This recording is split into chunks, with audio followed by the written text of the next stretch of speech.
Electricity Minister Kgosientsho Ramokgop is saying this afternoon there's no truth to the claims that Eskom's avoided load shedding for the last 41 days only because of the elections. He says Eskom has made huge improvements to its grid, to its generating capacity, and that the utility is not burning large amounts of diesel to keep the lights on. In other words, it's not using its open cycle gas turbines or peaking plants. Professor Sampson Mamphweli is the head of the Department of Science and Innovation's Energy Secretariat, Sanedi. He joins us now. Professor, good afternoon to you. You know our country well. You'll know there's a lot of cynicism around the lack of load shedding at the moment. How's Eskom been able to keep the lights on for so long? Afternoon, Stephen and the viewers.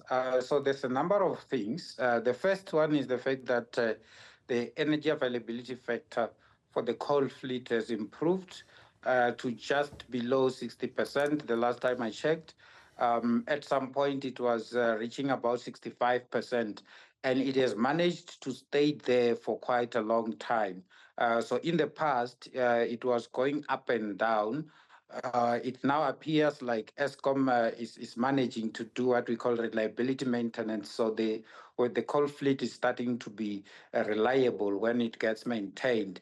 And this is in line with the President's Energy Action Plan. The second thing is that we have a lot of rooftop solar PV systems that have been installed. The last time I checked, we were approaching about 6,000 megawatts from households and businesses, some of which received the rebate from government. So during the day, Eskom is able to generate reserves using part of the electricity that they offset when these solar PV systems are operating. And you can see and track that because some of these PV systems have got battery energy storage facilities. You can see with the peak, the difference in the evening peak and the day peak, where the solar PV system is producing electricity during the day and late at night when it's starting to use battery energy facilities, and when those facilities actually gets drained, you can see that the peak demand at Eskom is the one that's about 26,000 megawatts around the night time, and then the morning one is hovering around 24,000 megawatts. So solar energy is helping Eskom a lot in this particular case. We expect that this will change slightly when we approach winter, because some of the sun will not be shining as it is doing now, and therefore we might have some form of load shedding. Eskom has predicted stage 2 to a maximum of stage 5 load shedding. The lower electricity demand can also be attributed to the fact that with the solar energy coming on board during the day, people who've got the solar systems are not using most electricity from the grid, and late going into the night, they still use some electricity from the batteries, and then the systems start to peak at the time when some of those batteries are starting to get drained. So those are some of the things that we have picked in terms of the actual numbers. We have about 4,400 megawatts that is now available to the grid because of the improvement in the energy availability factor. So I agree with the minister. When you look at the numbers, and we get these numbers directly from Eskom ourselves because we are working with them, we are assisting them here and there, and we also pull the data from what they make available in the public domain as well. So looking at all the numbers that we've got, we can safely say that Eskom is not using a diesel to keep the lights on at the moment. Okay, so in a way, from what you say, maybe we're in a sort of sweet spot, right? The sun's still shining largely, still, getting dark sort of around 6 o'clock in the evening on the Highveld, a bit later in the Western Cape. And so at the same time, we don't have very high demand. So Eskom says the worst load shedding we'll probably get will be stage 5 during winter. Last year, I remember, I think their worst case forecast was stage 8, but we never actually got there. We got to stage 6. From what you can see at the moment, when demand goes up again, do you think that we're going to stick at stage 2? Could it really go higher than stage 2? So it will depend on the new generation, on the generation capacity that will be available.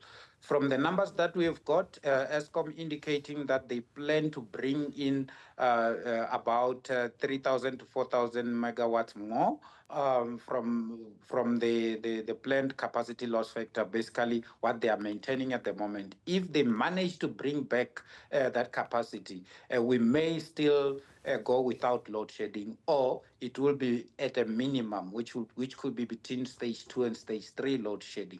If they don't manage to bring back, if they have what we call outage slips, which basically means that they don't manage to bring back the 3,000 to 4,000 megawatts that they plan to bring back, and then we have the sun not shining the way it's doing now, it could go to a maximum of stage 4, stage 5 load shedding. We don't expect that it will go beyond stage 5 load shedding.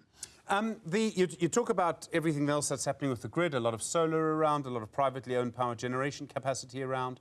For the longer term, though, we need obviously a reserve margin, which has always been the problem that's created load shedding, is the amount of electricity you have in reserve or generation capacity.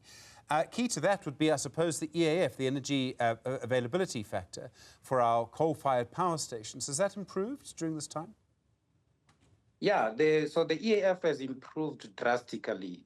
You will recall, Stephen, that before the Minister of Electricity came on board, the EAF was hovering around 41%. It moved to between 51 and 55%, and it's now sitting at around 60%. As we speak, it's sitting at around 59%. And for us to have to do away with load shedding completely, we need the EAF to be at around 70%, and then we start with the decommissioning of the coal fleet while we're bringing in new generation capacity. What we have learned from this whole exercise is the fact that society in general, businesses, households, they become key in dealing with load shedding. If you look at the installed capacity on the solar PV side, 6,000 megawatts between the time that the electricity minister came and now, increasing from about 3,000 megawatts or so. So we managed to get in about 3,000 megawatts of rooftop solar PV in businesses and households within a very short space of time, which basically means that if businesses and households work together with Eskom and government, we should be able to beat load shedding.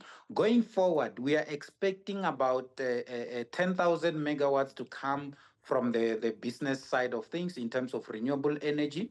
That combined with the efforts that government is making, the battery energy facility, for instance, the 500 megawatts that the minister has mentioned, and the ramping up of renewables going forward after fixing the grid, obviously.